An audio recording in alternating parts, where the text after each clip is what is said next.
আসসালামু আলাইকুম।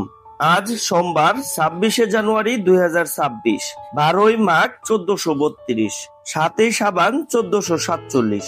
চলুন জেনে নেই ইতিহাসের পাতায় আজকের এই দিনে ঘটে যাওয়া গুরুত্বপূর্ণ ও বহুল স্বীকৃত ঘটনা। 1950 সালের 26শে জানুয়ারির আজকের এই দিনে ভারতের সংবিধান আনুষ্ঠানিকভাবে কার্যকর হয় এবং দেশটি ব্রিটিশ শাসন পরবর্তী একটি সার্বভৌম গণতান্ত্রিক প্রজাতন্ত্র হিসেবে আত্মপ্রকাশ করে। এর মাধ্যমে ভারত ডোমিনিয়ন মর্যাদা থেকে পূর্ণ মুক্ত হয়ে নিজস্ব সাংবিধানিক কাঠামো বাস্তবায়ন করে।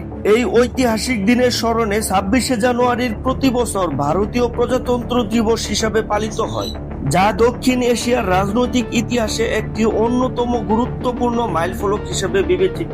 ভিডিওটি ভালো লাগলে চ্যানেলটি সাবস্ক্রাইব করে আমাদের সাথেই থাকুন। দেখা হবে পরবর্তী ভিডিওতে নতুন কোনো ইতিহাসের গল্প নিয়ে। সবাই ভালো থাকবেন। আল্লাহ হাফেজ।